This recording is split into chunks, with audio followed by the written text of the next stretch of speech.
Very good morning to one and all. Welcome to Tiju's Academies. OET Talks. Okay, നമ്മളങ്ങനെ വീണ്ടും ഒരു പുതിയത് തന്നെയാണ് അല്ലേ? ഡൗട്ട്സ് എപ്പോഴും നമുക്ക് പുതിയ പുതിയ സംശയങ്ങളായിരിക്കും വരാൻ പോകുന്നത്. Q&A ഒരു ലൈവായിട്ട് പോവുകയാണ് ഈ ഒരു ലൈവ്. അപ്പോൾ നിങ്ങളുടെ ഡൗട്ട്സ് എല്ലാം നിങ്ങൾക്ക് ചോദിക്കാൻ പറ്റും. ഞങ്ങളെക്കൊണ്ട് പറ്റുന്ന ഡൗട്ട്സ് എല്ലാം ക്ലിയർ ചെയ്യുന്നതായിരിക്കും. So welcome once again, a warm welcome to everyone to Tiju's Academy presents OET Talks Q&A live session. So നമ്മൾ എന്തുകൊണ്ടാണ് ഈ ലൈവ് സെഷൻ എയർ ചെയ്യുന്നതെന്ന് പറഞ്ഞാൽ when we are going for other module lives നമ്മൾ എന്താണ് we are preparing the content എന്നിട്ട് എന്താണ് അതിനനുസരിച്ചുള്ള ക്ലാസ്സസ് ആണ് പോവാം. സോ ഈ ഒരു റെസ്പെക്റ്റീവ് പ്ലാറ്റ്ഫോം എന്തിനാണ് നമ്മൾ എയർ ചെയ്യുന്നതെന്ന് ചോദിച്ചാൽ we are not preparing the content but you people can ask the questions. നിങ്ങൾക്ക് എന്ത് ചെയ്യാം, ക്വസ്റ്റ്യൻസ് ചോദിക്കാം, അതിനനുസരിച്ച് നമ്മൾ എന്ത് ചെയ്യാമെന്നായിരിക്കും സ്പോട്ടിൽ ഓവറോൾ ആയിട്ടുള്ള നമ്മളിപ്പോൾ മൊഡ്യൂൾ സ്പെസിഫിക് ആയിട്ടുള്ളൊരു മൊഡ്യൂളിൻ്റെ ഡൗട്ട് അല്ല ഇവിടെ വരാൻ പോകുന്നല്ലേ. ഓവറോൾ ജനറലി അവർക്കുള്ള ഡൗട്ട്സുകൾ ക്ലിയർ ചെയ്യാനുള്ളൊരു പ്ലാറ്റ്ഫോമായിട്ട് ഈ ഒരു OET ടോക്കിനെ അവർക്ക് യൂസ് ചെയ്യാം. So, good morning everyone. Welcome to a warm welcome to everyone to OET Talks presented by Tiju's Academy. So, നമ്മുടെ പാർട്ടിസിപ്പൻസ് ഒക്കെ രാവിലെ അല്ലേ അവരിങ്ങനെ പഠിക്കാൻ തുടങ്ങുന്നതേ ഉള്ളൂ. കുറച്ച് സെക്കൻഡ്സ് നമുക്ക് ഒന്ന് വെയിറ്റ് ചെയ്യാം നമ്മുടെ വ്യൂവേഴ്സിനെ ജോയിൻ ചെയ്യാൻ വേണ്ടിയിട്ട്. യെസ്, പക്ഷേ എപ്പോഴും നമ്മൾ ഈ Q&A നടത്തുമ്പോൾ കൂടുതൽ സംശയം എനിക്കൊന്ന് റൈറ്റിങ്ങിനെ കുറിച്ചിട്ടാണ്. എപ്പോഴും വന്നിട്ട് ഐശ്വര്യ മാമിനെ കാണുന്നത് കൊണ്ടാണോ അതോ റൈറ്റിങ്ങിൽ അവർക്ക് ഡൗട്ട്സ് കൂടുതലുള്ളത് കൊണ്ടാണോ എനിക്കറിയില്ല. ചിലപ്പോൾ നമ്മൾ കംഫർട്ടബിളാണ്, നമ്മുടെ ഡൗട്ട്സ് ക്ലിയർ ആവും എന്നുള്ളൊരു ട്രസ്റ്റിൻ്റെ പുറത്തും ആവാം. അതോ റൈറ്റിങ്ങിൽ എത്രമാത്രം കൺഫ്യൂഷൻസ് ഉണ്ടാവാറുണ്ടോ കുട്ടികൾക്ക്? അങ്ങനത്തെ കൺഫ്യൂസ്ഡ് ആയിട്ടുള്ളൊരു മൊഡ്യൂളാണോ OET റൈറ്റിംഗ്? OET റൈറ്റിംഗ് എന്ന് പറയുന്നത് കൺഫ്യൂസ്ഡ് മൊഡ്യൂൾ ആണോ എന്ന് ചോദിച്ചാൽ അത് ആ റൈറ്റിംഗ് മൊഡ്യൂളിൻ്റെ പ്രശ്നമല്ല, നമ്മളുടെ മെഡിക്കൽ ഫീൽഡിൻ്റെ പ്രശ്നമാണെന്ന് ഞാൻ പറയുള്ളൂ. ബിക്കോസ് മെഡിക്കൽ ഫീൽഡ് എന്ന് പറഞ്ഞാൽ ഭയങ്കര ഡൈനാമിക് ആയിട്ടുള്ളൊരു കാര്യമാണല്ലേ. സോ ഇപ്പോൾ ബിന്ദു മാമിന് പനി വന്നാലും എനിക്ക് പനി വന്നാലും സബ്ജക്റ്റീവാണ്. അപ്പോൾ എനിക്ക് പനി വരുന്നത് പോലെ ആകില്ല ബിന്ദു മാമിന് വരുന്ന പനി. Even though it's a normal ഒരു ഇൻഫ്ലുവൻസ വൈറസ് ആണെങ്കിൽ പോലും അത് രണ്ട് പേർക്ക് വരുമ്പോൾ അത് രണ്ട് രീതിയിലാവും. അതിൻ്റെ സിംറ്റംസിനകത്ത് വേരിയേഷൻ ഉണ്ടാവും, അവർ ഷോക്കേസ് ചെയ്യുന്ന കണ്ടീഷൻ്റെ ഇൻറ്റൻസിറ്റിയിൽ വേരിയേഷൻ ഉണ്ടാവും. അത് മാത്രമല്ല, ഞാൻ OETയുടെ ജനറലൈസ്ഡ് സ്റ്റഡി നോക്കി കഴിയുമ്പോഴും നമുക്ക് തോന്നുന്നത് OET റൈറ്റിങ്ങിനെ വല്ലാതെ കൺസിഡർ ചെയ്യുന്നു എന്നുള്ളൊരു ഇതാണ്. കാരണം എല്ലാ മൊഡ്യൂളിനും 350 എന്ന് പറയുന്നൊരു സ്കോർ അവിടെ സ്ട്രിക്റ്റ് ആക്കി വെക്കുമ്പോഴും OET അല്ല UK അല്ലേ, UK റൈറ്റിംഗ് 300 മതി. റൈറ്റിംഗ് ആണ് ടഫാണ് എന്നുള്ളൊരു റൈറ്റിംഗ് ടഫ് ആയതുകൊണ്ടും അതിന്റെ ഈ സബ്ജക്റ്റീവ് നേച്ചർ നിങ്ങൾ ടഫ് ആയതുകൊണ്ട് നിങ്ങൾ ഇത്രയും ചെയ്താൽ മതി അല്ല. റൈറ്റിംഗ് ടഫ് ഒബ്വിയസ്ലി റൈറ്റിംഗ് എഴുതി ഉണ്ടാക്കുക എന്ന് പറയുന്ന ആ ഒരു ഇതുകൊണ്ടും പിന്നെ എന്താണ് അതിന്റെ ഒരു സബ്ജക്റ്റീവ് നേച്ചർ കൊണ്ട് നോൺ സ്പെസിഫിക് ആയതുകൊണ്ടായിരിക്കും അങ്ങനെ പോകുന്നത്. സ്പെസിഫിക് ആയിട്ട് ഒരു ആൻസറോ ക്രൈറ്റീരിയോ ഉണ്ടെന്നുണ്ടെങ്കിൽ അവിടെ നമുക്ക് ഫിക്സ് ചെയ്ത് വെക്കാം. ഇപ്പോൾ റീഡിങ്ങിന് എടുക്കുവാണെങ്കിൽ Yeah, definitely, Kingsley, Daniel. We will be addressing the question. So, when it comes to Bindu Ma'am's reading module, ഒരു part B question ചോദിക്കുന്നു. So, they will be giving the extract. ആ ഒരു എക്സ്ട്രാക്റ്റിൽ നിന്ന് അവർ ക്വസ്റ്റ്യൻ ചോദിക്കുന്നു. So everything is constrain to that particular point, അതിനകത്ത് മാത്രമേ വരുന്നുള്ളൂ. പക്ഷേ റൈറ്റിങ്ങിൻ്റെ കേസ് വരുമ്പോഴത്തേക്കിനും ഇപ്പോൾ ഈ ഒരു കാര്യം ഇപ്പം ഒരാൾക്ക് നമ്മളൊരു മാനേജ്മെൻറ്റ് കൊടുത്തു, അത് ഏത് രീതിയിലും വരാം. ഹി വാസ് മാനേജ്ഡ് വിത്ത് എന്ന് നമുക്ക് പറയാം, ഇപ്പോൾ dressing was provided for him എന്ന് പറയാം. സോ ഒരു കാര്യത്തിനെ തന്നെ പല രീതിയിൽ എക്സ്പെക്റ്റ് ചെയ്യാം. പിന്നെ അതുപോലെ തന്നെ അതിൻ്റെ ആ ഒരു സബ്ജക്റ്റീവ് നേച്ചർ കൊണ്ടും. സോ ആ ഒരു മെഡിക്കൽ ഫീൽഡിൻ്റെ ഡൈനാമിക് നേച്ചർ ഏറ്റവും കൂടുതൽ റിഫ്ലക്റ്റ് ചെയ്യുന്ന മൊഡ്യൂൾ റൈറ്റിംഗ് ആയതുകൊണ്ടാണ് അങ്ങനെ എന്ത് ചെയ്യുന്നത്, അവർ ആ ഒരു കൺസെഷൻ നമ്മൾക്ക് തരുന്നത്. Okay, so we got A question from king. നല്ല ക്വസ്റ്റ്യൻ ആണത്, കാരണം റൈറ്റിങ്ങിലും സ്പീക്കിങ്ങിലും കൂടി ഉള്ളതാണത്. നോൺ വൺ ചോദിച്ചിരിക്കുന്നത് അങ്ങനെയാണ്. In speaking as well as writing രണ്ടിടത്തെ, അത് ഒറ്റ എന്തായിരുന്നു ഒരു ക്വസ്റ്റ്യനിലൂടെ രണ്ട് കാര്യങ്ങൾ. So that needs a very detail explanation I would say. So king Daniel asked the question. Yes, good morning Daniel by the way. മാത്രമല്ല നമ്മൾ റീഡിങ് സ്പീക്കിങ്ങിലും റൈറ്റിങ്ങിലേക്കും നെക്സ്റ്റ് സ്റ്റെപ്പിലേക്ക് പോകണമെന്നുണ്ടെങ്കിൽ ഇത് പറഞ്ഞിട്ട് പോകുന്നതിനായിരിക്കും എപ്പോഴും. നമ്മളൊരു ക്ലാസ് തുടങ്ങുമ്പോഴേ ഏറ്റവും ബേസിക് ആയിട്ട് when it comes to writing or reading building block ആണ് ഈ നോൺ ആണോ അൺനോൺ ആണോ എന്നുള്ളൊരു കാര്യം. ബാക്കി ഫർദർ സ്ട്രക്ചറിങ് എല്ലാം ഞാൻ പറഞ്ഞത്. അപ്പോൾ എനിക്കൊന്ന് കിങ്സ്ലി എൻ്റെ ഒരു സൈക്കോളജിക്കൽ ഇത് വെച്ച് നോക്കിക്കഴിഞ്ഞാൽ കിങ്സ്ലി ബിഗിനർ ആണോ? ബിഗിനറിന് മാത്രം ഡൗട്ട് ഉണ്ടെന്നല്ല അതിൻ്റെ അർത്ഥം. നമ്മളെല്ലാം പഠിച്ചു കഴിയുമ്പോഴാണ് നമുക്ക് ഡൗട്ട്സ് ഒരുപാട് കൂടുകയും ചെയ്യുന്നത്. ബിഗിനേഴ്സ് അങ്ങനെ വിചാരിക്കരുത് കേട്ടോ നിങ്ങൾക്ക്. അപ്പോൾ എന്താണ് ഞാൻ ജസ്റ്റ് ചോദിച്ചതേ ഉള്ളൂ. കുറച്ച് നാളായിട്ട് നമ്മളൊക്കെ എനിക്ക് ഞാൻ പേര് വെച്ചിട്ടാണ് ഫെമിലിയാരിറ്റി നോക്കുന്നത്. കുറേ പേരുടെ പേര് എപ്പോഴും കമൻറ്റുകളും മെസ്സേജസ് ഒക്കെ വരുമ്പോൾ നമുക്കറിയാമല്ലോ. സോ എന്തായാലും ഈ ഡൗട്ട് തുടങ്ങിക്കോ. ആദ്യം റൈറ്റിംഗ് തന്നെ പറഞ്ഞു തുടങ്ങും. റൈറ്റിംഗിൽ എങ്ങനെയാണ് നോൺ ആണോ അൺനോൺ ആണോ അതിൻ്റെ ഇമ്പോർട്ടൻസ് കൂടി ഒന്ന് പറയാമോ? കാരണം പുതിയതായിട്ട് ഒരാൾ ജോയിൻ ചെയ്തിട്ടുണ്ടെങ്കിൽ എന്തിനാണ് നമ്മൾ നോൺ ആണോ യെസ് അൺനോൺ ആണോ എന്ന് ഡിസൈഡ് ചെയ്യുന്നത് എന്തിനാണ്? ഓക്കെ, സോ അവിടെ നിന്ന് തന്നെ തുടങ്ങിക്കോ. അതെ, കിങ്സ്ലിയുടെ ക്വസ്റ്റനും അത് തന്നെയായിരുന്നു. കിങ്സ്ലി ബിഗിനർ അല്ല. Yes, Kingsley. How to find out the known and unknown cases in speaking as well as writing task.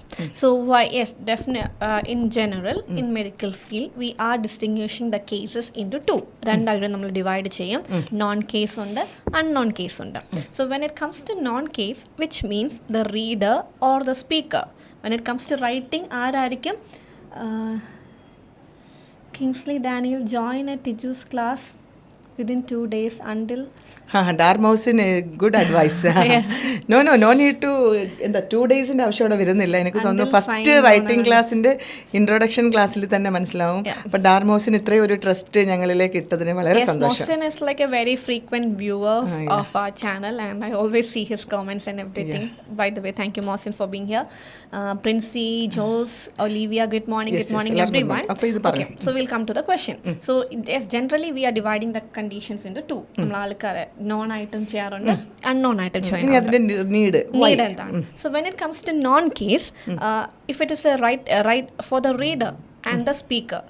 സ്പീക്കിങ്ങിലാണെങ്കിൽ speaker നമ്മുടെ interlocutor or from the speaker side medical professional, and reader ആണെങ്കിൽ writing ആണെങ്കിൽ the reader of our letter.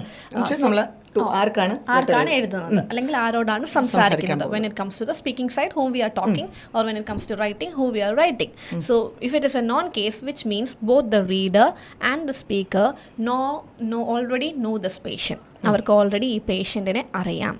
Which means we don't need to explain the past history of the patient, whether it is social history or it is medical history to the patient. പേഷ്യൻറ്റിനോട് നമ്മൾ ഈ കാര്യങ്ങൾ എന്ത് ചെയ്യണം, നമ്മുടെ real life experience പോലെ തന്നെ അറിയാമെന്നുണ്ടെങ്കിൽ പിന്നെ നമ്മൾ പഴയ കാര്യങ്ങളൊന്നും പറഞ്ഞറിയിക്കേണ്ട ആവശ്യമില്ല. എന്നാൽ പുതിയതാണെന്നുണ്ടെങ്കിൽ ഒരുപാട് കാര്യങ്ങൾ നമ്മൾ അറിയിച്ചേ പറ്റുള്ളൂ. So that is the basic logic over there.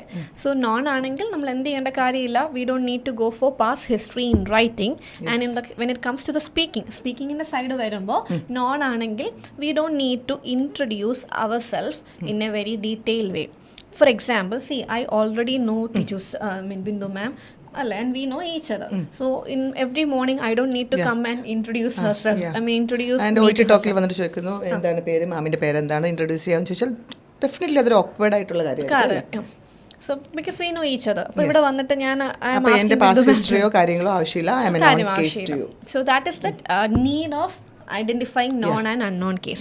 If it is writing, we don't need to introduce the past history to the reader. And if it is speaking, we don't introduce ourselves, I mean the nurse role to the patient. Because we know already പേഷ്യന്റും നഴ്സും തമ്മിൽ already conversation നടന്നിട്ടുണ്ട്, കാര്യങ്ങളെല്ലാം കഴിഞ്ഞിട്ടുണ്ട്. പിന്നെ വീണ്ടും ചെന്നിട്ട് ഞാൻ ആളാളെന്ന് പറയേണ്ട ആവശ്യം സ്പീക്കിങ്ങിലും വരുന്നില്ല. റൈറ്റിംഗിൽ അതുപോലെ റീഡർക്ക് പാസ്റ്റ് അവിടെ നോൺ ആണ്, അറിയാം പേഷ്യന്റിനെ. അപ്പോൾ പഴയ കാര്യങ്ങളൊന്നും പറഞ്ഞ് വീണ്ടും പറയേണ്ട ആവശ്യം വരുന്നില്ല. I hope it is clear so far. ഞാൻ ഒരു കാര്യം ചോദിച്ചിട്ട്, റൈറ്റിംഗിൽ അങ്ങനെ പറഞ്ഞാലുണ്ടാകുന്ന വലിയൊരു ഇഷ്യൂ ഈ വേർഡ് കൗണ്ടിനെയാണോ ബാധിക്കുന്നത്, അതോ അതിൻ്റെ മൊത്തത്തിലൊരു സ്ട്രക്ചറിനെയാണോ അത് ബാധിക്കാൻ പോകുന്നത്? അവിടെ രണ്ട് കാര്യങ്ങളാണ്. If you are mentioning the history in A non case, there are 2 things that are basically getting affected. First one എന്ന് പറയുന്നത് വേർഡ് കൗണ്ട് ആണ്. Your word count limit will be exceeding if you are including the history. Irrelevant ആയിട്ടുള്ള കാര്യങ്ങളെല്ലാം എഴുതും, അവസാനം relevant ആയിട്ടുള്ളത് ടൈമും കിട്ടില്ല, വേർഡ് കൗണ്ട് ആവശ്യത്തിലധികം ആവുന്നു, ക്രൈറ്റീരിയ നമ്മൾ അവിടെ ബ്രേക്ക് ചെയ്യുന്നു, സ്കോർ പോകുന്നു. രണ്ടാമത്തെ എഫക്ട് ചെയ്യുന്ന ഇഷ്യൂ എന്ന് പറഞ്ഞാൽ വി ആർ ഡിസ്റ്റോർട്ടിങ് ദ ലോജിക്. കാരണം ഓൾറെഡി അറിയാവുന്ന കാര്യം നമ്മൾ എന്ത് ചെയ്യുന്നു, വീണ്ടും അവർക്ക് പറഞ്ഞു കൊടുക്കുന്നത് വഴി അവിടെ നമ്മൾ ലോജിക്കാണ് എന്ത് ചെയ്യുന്നത്. ലോജിക്ക് ലാംഗ്വേജിനേക്കാളും എപ്പോഴും എല്ലാ മൊഡ്യൂളിലും ഇമ്പോർട്ടൻ്റ് ആണ്, ഇൻക്ലൂഡിങ് റീഡിങ്ങിലും സ്പീക്കിങ്ങിലും എല്ലാം വരുമ്പോഴും logic is important than language proficiency. So അതാണ് അവിടുത്തെ കാര്യം എന്ന് പറയുന്നത്. ഓക്കെ, ഇനി will come to King Daniels question, how to identify known and unknown cases. So in speaking as well as in writing. So I'll start with writing. So writing in order to identify non cases, we will be dealing with some keywords പറയും. For example, write a letter to his GP, or write a letter to her GP, or write a letter to patient's GP, family GP അങ്ങനെ പറയില്ല. So write a letter to his GP, her GP, a patient's GP. His GP എന്ന് പറഞ്ഞാലും her GP പറഞ്ഞാലും patient's GP എന്ന് പറഞ്ഞാലും that will obviously a non-case. That is point number 1. And point number 2, where we can identify whether it is a non-case എന്ന് പറഞ്ഞാൽ compare the address between the reader and the patient. പേഷ്യൻറ്റിൻ്റെയും റീഡറിൻ്റെയും address എന്ത് ചെയ്യുക, compare ചെയ്യുക. If both are similar, that's a non-case. ഇനി നമ്മൾ third point എന്ന് പറയാൽ, suppose your question is like write a letter to re-educate the patient. Re-educate. When we are doing the re-education, when the same person is already teaching, educated ആണോ അവിടെ? repeat ചെയ്യുവാണല്ലേ? Already educated by the same person. So ഞാൻ പറഞ്ഞ കാര്യം ഞാൻ ഒന്നും കൂടെ പറയുമ്പോഴാണ് അത് എന്താവുന്നത്, റീഎഡ്യൂക്കേറ്റ്, റീവ്യൂ, റീഇവാലുവേറ്റ്, ഇതെല്ലാം വീണ്ടും ചെയ്ത കാര്യം വീണ്ടുമാണ് അവിടെ ചെയ്യുന്നത്. So that is also another way to identify the non-case. So re-education shows non-case. If address of readeറും പേഷ്യൻറ്റും സെയിം ആണെങ്കിൽ that's a non-case. And if you are getting write a letter to his GP, her GP, or patient's GP, അത് non-case. അല്ലെങ്കിൽ ഇപ്പോൾ പറയാണ് the patient is going back to the facility. Going back means he is going to അതേ സ്ഥലത്തേക്ക് തന്നെ തിരിച്ചു പോകുന്നു. So that shows a non-case. പിന്നെ ഇതൊന്നും അല്ലാതെ നമ്മൾ നോക്കുന്നതാണ് look for previous appointment details. If there is a previous appointment details with the reader, അതിൻ്റെ അർത്ഥം എന്താണ്, ഓൾറെഡി അവിടെ റെക്കോർഡുകളുണ്ട്, ഫയലുകളുണ്ട്, കാര്യങ്ങളെല്ലാം അവിടെ ഉണ്ട്. സോ ദാറ്റ് ഇതൊക്കെയാണ്, these are the vase that we can identify non case. എനിക്ക് തോന്നുന്നു ലോജിക്ക് ഭയങ്കര ഇമ്പോർട്ടന്റ് ആണ് അവിടെ. ഡെഫിനറ്റ്ലി ലോജിക്ക് എല്ലാ മൊഡ്യൂളിനകത്തും ഇമ്പോർട്ടൻ്റ് ആണ്. സോ ഈ പറഞ്ഞ ഇപ്പോൾ the things that we have discussed right now, these are the key points with which we can identify the known case in an OET letter. So known അല്ലാത്തതെല്ലാം എന്തായിരിക്കും, unknown ആയിരിക്കും. ഇത് രണ്ടിന്റെയും മിഡിൽ നിൽക്കുന്ന കേസസ് ഒന്നുമില്ല, നോണും അൺനോണും മാത്രമേ ഉള്ളൂ.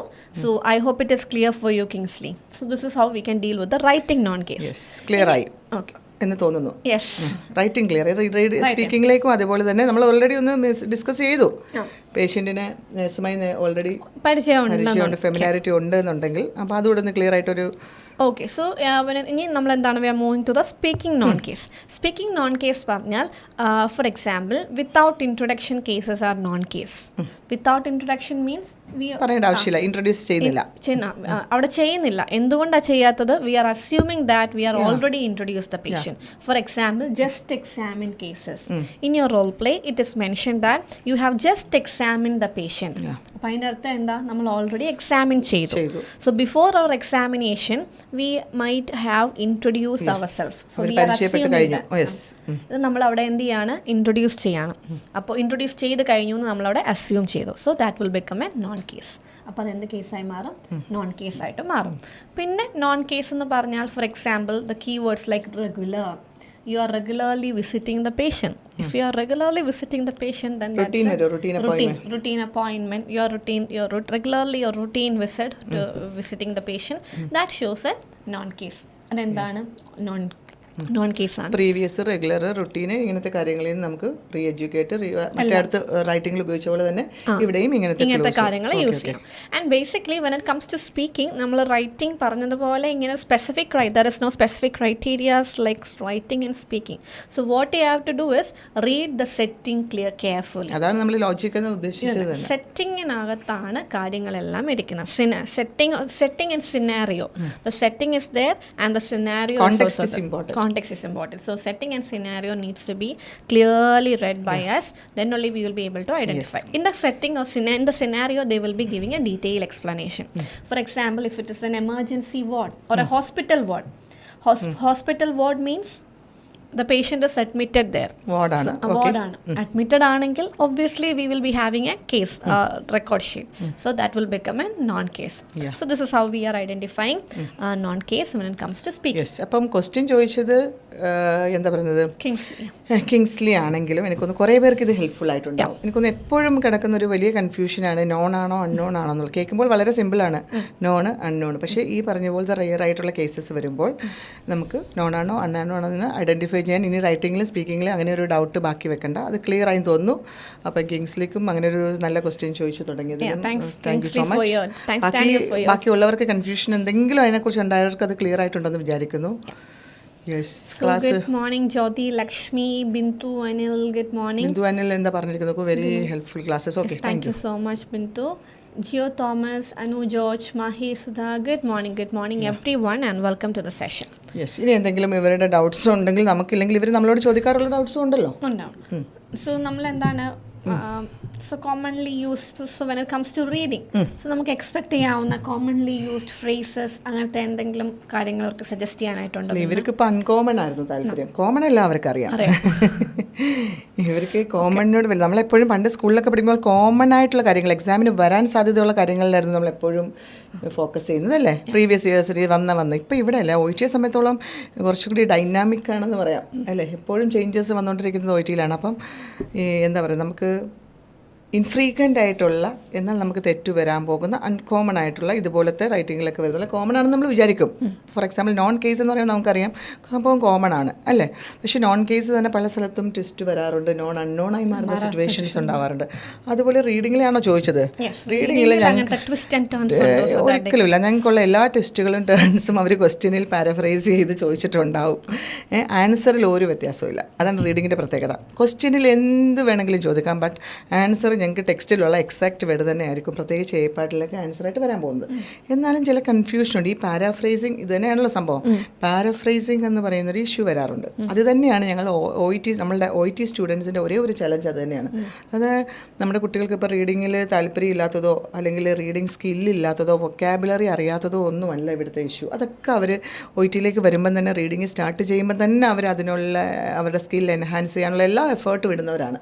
കാരണം നമ്മുടെ തന്നെ സെഷൻസ് എല്ലാം പോകുന്നത് അങ്ങനെയാണല്ലോ. അവരെ നമ്മൾ ഹെൽപ്പ് ചെയ്യുന്നുണ്ട്, അവരതെല്ലാം റെഗുലറായിട്ട് കണ്ട് പഠിക്കുന്നുണ്ട്.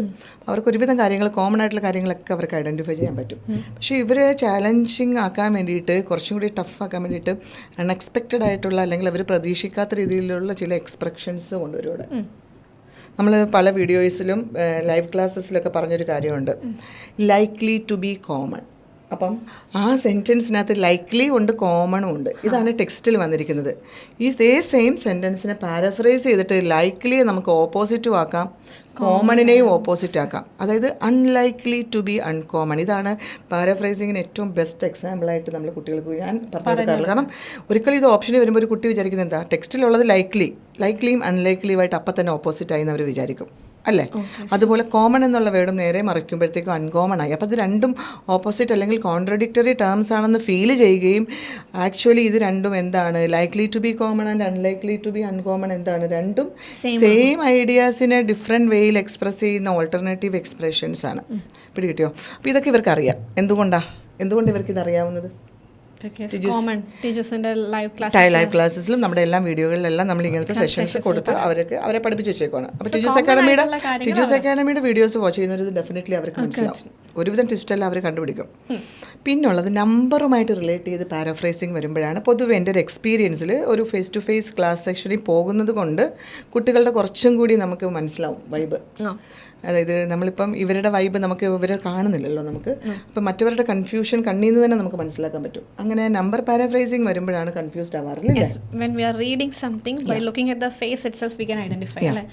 പ്രത്യേകിച്ച് നമ്പർ. കാരണം ഒന്ന് മാത്തമാറ്റിക്കൽ നമുക്ക് അതിനോട് വലിയ താല്പര്യമില്ലാതൊക്കെ വരുമ്പോഴാണ് നമ്മൾ ഈ നഴ്സിംഗ് അങ്ങനത്തെ സയൻസ് മാത്രമായിട്ടുള്ള ഓറിയൻറ്റഡ് ഇതിലേക്ക് പോകുന്നത്. സീരിയസ്ലി അപ്പോഴാണ് നമുക്ക് വളരെ വലിയൊരു നമ്പറൊക്കെ ഒരു 10⁻⁹ 10⁻⁶ ഒക്കെ ഉള്ള ഡിജിറ്റുള്ള നമ്പറുകൾ തരും. ഹ്യൂജ് നമ്പർ എണ്ണി എടുത്ത് 0 എന്താ പറയുന്നത് 0, 1, 10, 100 ഇങ്ങനെ വരുമ്പോഴത്തേക്ക് വീണ്ടും നമ്മൾ അവിടെ 1000-ലൊക്കെ വരുമ്പോൾ വീണ്ടും കൺഫ്യൂഷനാവും.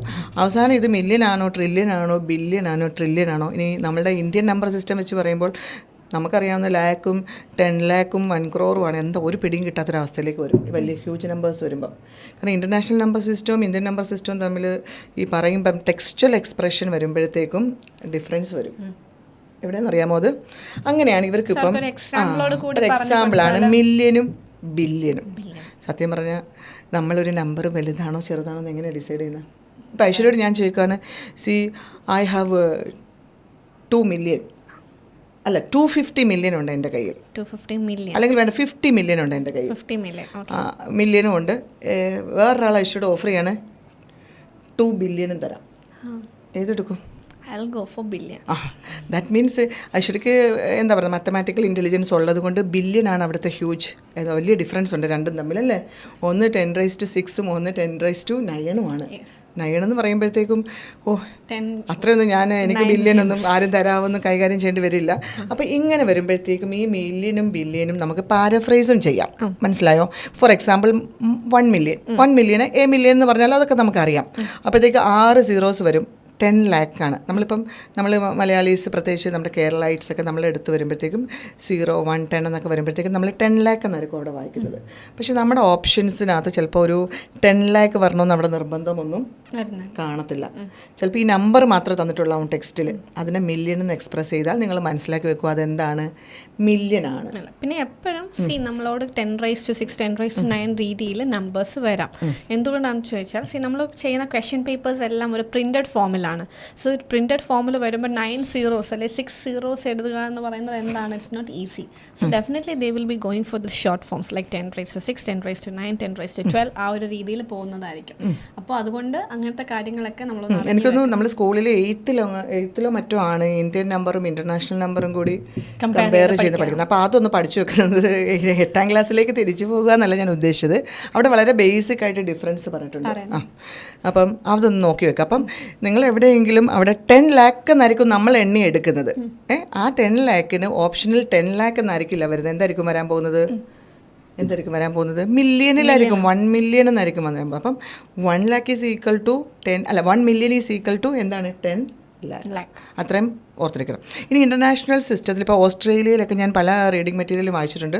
ഓസ്ട്രേലിയയിൽ ആനുവലി മെഡിക്കൽ കെയറിന് വേണ്ടിയിട്ട് ആനുവൽ മെഡിക്കൽ ഇൻഷുറൻസ് ഇല്ലേ, ഒരാളുടെ ഒരു ഇയർലി ഉള്ള അല്ലെങ്കിൽ ഗവൺമെൻറ് മൊത്തത്തിൽ അവരുടെ ഹെൽത്ത് കെയർ സിസ്റ്റത്തിലേക്ക് സ്പെൻഡ് ചെയ്യുന്ന എമൗണ്ടൊക്കെ ഒന്ന് ആലോചിച്ച് നോക്കിയേ. ഹെൽത്ത് സെക്ടറിലേക്ക് മൊത്തത്തിൽ സ്പെൻഡ് ചെയ്യുന്ന ഗവൺമെൻറ് ആ ഒരു കൺട്രിയിലേക്ക് മൊത്തമൊക്കെ വരുമ്പോൾ വലിയ ഹ്യൂജ് എമൗണ്ട് അല്ലേ വരുന്നത്. അപ്പോൾ അവിടെ പറയുകയാണ് ബ്രസ്റ്റ് ക്യാൻസറിന് വേണ്ടിയിട്ട് 1.76 million, ലങ് ക്യാൻസറിന് ഇത് ഡേറ്റ കറക്റ്റാണോ എന്നൊന്നും ചെക്ക് ചെയ്യരുത്, ഞാനൊരു എക്സാമ്പിളായിട്ട് പറയുകയാണ്, ഫാക്റ്റ് ഞാൻ ജസ്റ്റ് കമ്പയർ ചെയ്യാണ്. ലങ് ക്യാൻസറിന് വേണ്ടിയിട്ട് 2 billion സ്പെൻഡ് ചെയ്യുന്നു. അപ്പം നമ്മളവിടെ ഉദ്ദേശിക്കേണ്ടത് എന്താണ്, ഏതിനാണോ 2 billion സ്പെൻഡ് ചെയ്തത് അവിടെ ഒരു ഹ്യൂജ് ഡിഫറൻസ് ഉണ്ട് രണ്ടും തമ്മിൽ. 2 billion വലിയൊരു എമൗണ്ട് ആണ്. അപ്പം ബില്യണിനകത്ത് എന്തായിരിക്കും ഉള്ളത്, സീറോസ് നോക്കുമ്പോൾ 9 zeros അവിടെ ഉണ്ടായിരിക്കണം കേട്ടോ. നമ്പറിലായിരിക്കും ചിലപ്പോൾ തരാൻ പോകുന്നത്, പറയാൻ പറ്റില്ല. അപ്പം അതാണെങ്കിൽ നമ്മളിപ്പം ഇന്ത്യൻ സിസ്റ്റമാണ് ഉദ്ദേശിക്കുന്നത്, നമ്മൾ അവിടുന്ന് 1, 10, 100 അല്ലേ ഇങ്ങനെ എണ്ണി വരും. 1000 അങ്ങനെ 10,000 lakh 10 lakh crore ഒക്കെ വരും. അങ്ങനെ ഒരു 100 crore വരെ എത്തും 2 billion എന്ന് പറയുമ്പോൾ. പിടികിട്ടിയോ? അപ്പോൾ ഈ ബില്യൺ, ട്രില്യൺ ട്രില്യനൊന്നും അധികം നമുക്ക് അങ്ങനെ കോമൺ ആയിട്ട് കാണാറില്ല. മില്യനും ബില്യനുമാണ് അങ്ങനെ കോമൺ ആയിട്ടുള്ളത്. അപ്പോൾ അതൊന്ന് നോക്കുക. ഇതാണ് പാരാഫ്രൈസിങ് എന്ന് പറയുന്നതിൻ്റെ, പ്രത്യേകിച്ച് നമ്പറിൻ്റെ പാരാഫ്രൈസിങ്. പിന്നെ നമ്മൾ കഴിഞ്ഞ ദിവസം പറഞ്ഞ ടെമ്പറേച്ചറുകൾ പോലത്തെ കാര്യങ്ങൾ, ടെമ്പറേച്ചറൊക്കെ എപ്പോഴും ഡിഗ്രി സെൽഷ്യസിലാണോ നിർബന്ധമൊന്നും ഇല്ല, നമ്പർ ഒന്നും തരണമെന്നൊന്നുമില്ല. അവിടെ നമുക്ക് ബോയിലിംഗ് ടെമ്പറേച്ചർ എന്നോ സ്കോർച്ചിങ് ഹീറ്റ് എന്നോ അങ്ങനെയൊക്കെയുള്ള വേർഡുകൾ ഉപയോഗിച്ചും എക്സ്പ്രസ് ചെയ്യാനായിട്ട് പറ്റും. ഓക്കെ, ഇനി എന്താ doubt? Yes, Ramya, good morning. Mariama, good morning everyone. All right, so ഇപ്പോൾ പിന്നെ മാം അൺകോമൺ ആയിട്ടുള്ള എക്സ്പ്രഷൻസ് ഇൻ റീഡിങ്ങിനെ കുറിച്ച് പറഞ്ഞു. സോ അൺകോമൺ ആയിട്ടുള്ള readers will be there in writing. റൈറ്റിങ്ങിനകത്ത് എന്ത് ചെയ്യാറുണ്ട്? ഒറ്റ കാര്യം, കോമൺ റീഡേഴ്സ് ആർക്കൊക്കെയാണ്? കാരണം കുട്ടികൾക്ക് ഇവർക്ക് അറിയാവുന്ന, നമ്മുടെ കുട്ടികൾക്കെല്ലാം കോമൺ ആയിട്ടുള്ള കാര്യങ്ങൾ മൊത്തം അറിയാം. അവർ നല്ല ക്ലാസ്സുകൾ ശ്രദ്ധിച്ചിരിക്കുന്നതാണ്. കോമൺ എന്ന് പറഞ്ഞു കൊടുക്കും. ആരൊക്കെ കോമൺ ആയിട്ടുള്ള readers are obviously that is from the medical side. Nurse തന്നെ പല ഡെസിഗ്നേഷനിൽ നമുക്ക് വരാം. ജനറൽ ഇപ്പം എന്താണ്, നഴ്സ് പ്രാക്ടീഷണർ വരാം, ചാർജ് നഴ്സ് വരാം, നഴ്സ് ഇൻ ചാർജ് വരാം, നഴ്സ് വരും, രജിസ്റ്റേർഡ് നഴ്സ് വരും, നഴ്സ് പ്രാക്ടീഷണർ വരും, നഴ്സ് ഇൻ ചാർജ് വരും, കമ്മ്യൂണിറ്റി ഹെൽത്ത് നഴ്സ് വരും, maternity and health care nurse വരും, ടിഷ്യൂ വയബിലിറ്റി നഴ്സ് വരും. അങ്ങനെ ഇഷ്ടം നഴ്സിന്റെ തന്നെ വലിയൊരു കമ്മ്യൂണിറ്റി നമുക്ക് വരാറുണ്ട്. പിന്നെ അതാണ് ഒരു സൈഡിൽ നിന്ന്. പിന്നെ ഡോക്ടേഴ്സിന്റെ തന്നെ ന്യൂറോളജി, നെഫ്രോളജി, അങ്ങനെ കാർഡിയോളജി, അങ്ങനെ ഡോക്ടേഴ്സിനെ തന്നെ വരാം. അല്ലാതെ ജനറൽ പ്രാക്ടീഷണർ, ഫാമിലി GP പോലത്തെ ഡോക്ടർ സൈഡ്സ് വരാം. ഇനി അത് ഫിസിഷ്യൻസ് എല്ലാം വരാം. ഇനി അത് കൂടാതെ അല്ലാത്ത ആൾക്കാർ, ഫോർ എക്സാമ്പിൾ സൈക്കോളജിസ്റ്റ് പോലത്തെ ആൾക്കാർ വരാം. പിന്നെ എന്താണ് ഡയറ്റീഷ്യൻ, തെറാപ്പിസ്റ്റുകൾ വരാം, ഫിസിയോതെറാപ്പി, സ്പീച്ച് തെറാപ്പി. സോ ഇതെല്ലാം എന്താണ് വളരെ കോമൺ ആയിട്ട് യൂസ് ചെയ്യുന്നത്, സ്ഥിരമായി ലെറ്ററിലൊക്കെ വരാൻ പോകുന്നത്. ഇവർക്ക് എക്സാമിന് വരുമ്പോൾ ഇഷ്ടം പറയുന്നത് ടഫ് ആയിട്ടുള്ള, അതായത് ഇവർ പ്രതീക്ഷിക്കാത്ത ഒരു റീഡറാണ് വരുന്നതെന്നുണ്ടെങ്കിൽ, അപ്പൊ പ്രതീക്ഷിക്കാത്ത അത്ര ഫ്രീക്വന്റ് അല്ലാത്ത, ഇപ്പൊ ഫോർ എക്സാമ്പിൾ പിന്നെ സോഷ്യൽ വർക്കർ നമുക്ക് വരാറുണ്ട്. സോഷ്യൽ വർക്കർ തന്നെ നമുക്ക് വളരെ ജനറൽ ആയിട്ട് വരാറുണ്ട്. പിന്നെ അത്ര കോമൺ ആയിട്ട് നമ്മൾ സാധാരണ കാണാത്ത കുറച്ച് റീഡേഴ്സ് കൂടെ ഉണ്ട്. For example genetic councillor. നിങ്ങൾ ഇത് നോട്ട് ചെയ്തോണം, എപ്പോഴും കിട്ടുന്ന കാര്യങ്ങളല്ല. ഫോർ എക്സാമ്പിൾ എന്ന് പറഞ്ഞാൽ എന്താണ് ജനറ്റിക് കൗൺസിലർ എന്ന് പറയുന്ന ഒരു ഡെസിഗ്നേഷൻ ഉണ്ടാവും. So genetic counsellor what they will be doing എന്ന് ചോദിച്ചാൽ, they will be providing counselling. അവർ കൊടുക്കുന്നത് കൗൺസിലിംഗ് ആയിരിക്കും on a genetic basis. For example ഇപ്പോൾ ഒരു സിറ്റുവേഷൻ വന്നാൽ, സപ്പോസ് ഇപ്പോൾ നമ്മളുടെ ഇവിടെയാണ്, ഇപ്പോൾ we do have many test that have developed in medical field where അവിടെ എന്ത് ചെയ്യുന്നതാണ്, നമ്മളുടെ ഉണ്ടാവാൻ പോകുന്ന കുട്ടിക്ക് വരാൻ ചാൻസസ് ഉള്ള genetic deformalities. If a family shows the history of any kind of genetic deformality, there is a huge possibility that it may get inherited to our children as well. So ആ ഒരു സംഭവം disorders ഉണ്ട്. അപ്പം വളരെ ഇപ്പോൾ സിമ്പിളായിട്ട് പറഞ്ഞാൽ, for example down syndrome. So from the very beginning or in the time of consuming itself, അല്ലെങ്കിൽ ആ ഒരു കുട്ടി ഫീറ്റസ് സ്റ്റേജിൽ തന്നെ we are through the advancement of medical science, we identified the fact that this particular child is having Down syndrome. Allengil, for example, we suppose a patient is there and she is 8 week pregnant or she is 3 week pregnant and she has the family history of Down syndrome. Our family എന്തുണ്ട്, Down syndrome ഒരു history ഉണ്ട്.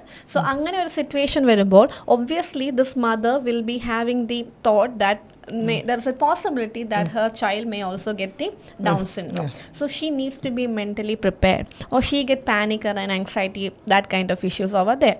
So അങ്ങനെ ഒരു സംഭവം confirm ചെയ്ത് കഴിഞ്ഞാൽ, we do have a special wing called genetic counseling where they will be giving suggestions, remedial measures, training, education to the respective parents to deal with this genetic kind of issues of the children. For example, ഇപ്പോൾ down syndrome ഉള്ള ഒരു കുട്ടീനെ നമ്മളത് ആദ്യം തന്നെ identify ചെയ്ത് വളരെ clear ആയിട്ട് ട്രെയിനിങ്ങോട് കൂടി ഡെവലപ്പ് ചെയ്ത് അതിൻ്റെ അപ്ബ്രിങ്ങിങ് ചെയ്ത് കഴിഞ്ഞാൽ നമുക്ക് എന്ത് ചെയ്യാൻ പറ്റും, കംപ്ലീറ്റ് ആയിട്ട് എന്ന് നമുക്ക് പറയാൻ പറ്റില്ല, ബട്ട് ടു സം എക്സ്റ്റെൻറ്റ് ഒരു പരിധി വരെയൊക്കെ നമുക്ക് എന്ത് ചെയ്യാൻ പറ്റും, അവരുടെ കണ്ടീഷൻസ് കുറേയൊക്കെ അവരെ ബെറ്റർ ആക്കി എടുക്കാനായിട്ട് പറ്റും വിത്ത് പ്രോപ്പർ ട്രെയിനിങ്, അങ്ങനെയുള്ള കാര്യങ്ങൾ. അപ്പോൾ ഇപ്പോൾ എന്താണ് ഒട്ടിസം എന്ന് പറയുന്നത് ഒരു ജനറ്റിക് ഡിസോർഡർ ആണ്. സോ പേരൻറ്റിന് ഫാമിലി ഹിസ്റ്ററി ഒട്ടിസ്റ്റിക് ആയിട്ടുള്ള ആൾക്കാരുണ്ടെങ്കിൽ കുട്ടികൾക്ക് വരാനുള്ള ചാൻസ് കൂടുതലാണ്.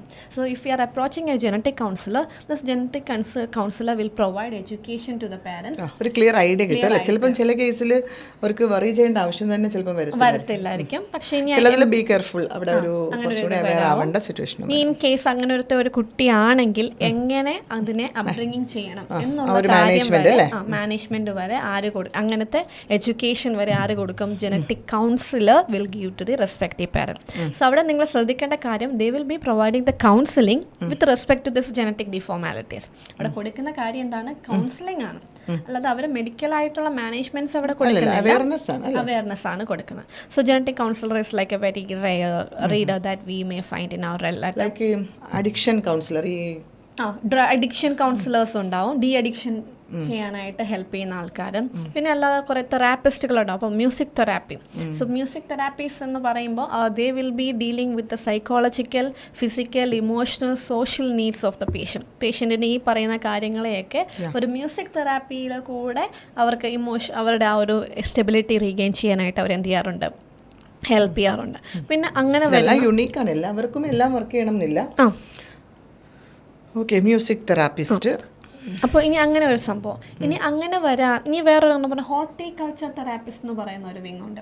ഹോർട്ടികൾച്ചർ എന്ന് പറയുമ്പോൾ ബേസിക്കലി അവരെന്താണ്, ഗാർഡനിങ് പോലത്തെ കാര്യങ്ങളിലാണ് അവർ ഇൻവോൾവ് ആയിരിക്കുന്നത്. But that is used for a therapeutic purpose. So നമ്മൾക്ക് ഒരു ഇമോഷണലി ഡൾ ആയിട്ടിരിക്കുന്ന ഒരാളെ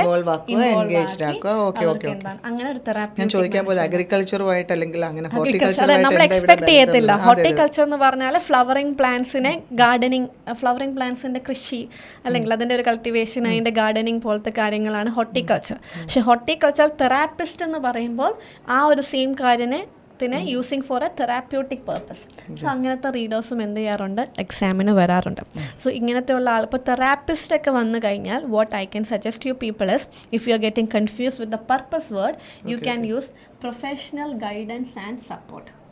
സോ ഇപ്പം ഞാൻ ഒരു ചെടീനെ കുറിച്ച് ബിന്ദു മാമിന് പറഞ്ഞു കൊടുത്താൽ, അതിൽ താല്പര്യമുള്ള ആളാണെങ്കിൽ അവർ എനിക്കൊന്നൊരു അവരുടെ കാര്യങ്ങൾ അതിനെ ഒരു ട്രിഗർ ഹെൽപ്പ് ചെയ്യാനായിട്ട് മ്യൂസിക് ഒക്കെ നമ്മൾ മ്യൂസിക് തെറാപ്പി ഒക്കെ നമ്മൾ കണ്ടിട്ടുണ്ട് സിനിമയിലൊക്കെ അല്ലേ. പാരലൈസ്ഡ് ആയിട്ടുള്ള ആള് പോലും മ്യൂസിക്കിന്റെ വലിയ ആ ഒരു ഡെപ്ത് എത്തുമ്പോഴത്തേക്കും മൂവ് ചെയ്യുന്നത്, റിയാക്ട് ചെയ്യുന്നതൊക്കെ ആയിട്ട്.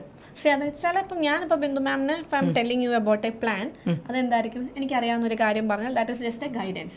പക്ഷെ when a horticulture therapist will be doing it, that is professional guidance and support. അപ്പോൾ നിങ്ങൾക്ക് when you people are having confusions with purpose വേർഡ്സിനെ പറ്റി നിങ്ങൾക്ക് എപ്പോഴെങ്കിലും കൺഫ്യൂഷൻ ഇങ്ങനെയുള്ള റീഡേഴ്സൊക്കെ വരുമ്പോൾ എന്ത് ചെയ്യണമെന്ന് ചോദിച്ചാൽ അവർ കൊടുക്കുന്നത് എന്താണ്, ഒരു പ്രൊഫഷണൽ ഗൈഡൻസ് ആൻഡ് സപ്പോർട്ടാണ്. So you can make use of these purpose words in according to the. ചുമ്മാ അതിനെക്കുറിച്ചൊരു ഡിസ്കഷനോ കാര്യങ്ങളോ ഒന്നും അല്ല, professional guidance and support. So അങ്ങനത്തെ പർപ്പസ് വേർഡ്സ് ഇവിടെ യൂസ് ചെയ്യാവുന്നതാണ്. അങ്ങനത്തെ റീഡേഴ്സ് വന്നാൽ യൂസ് ചെയ്യാവുന്നതാണ്.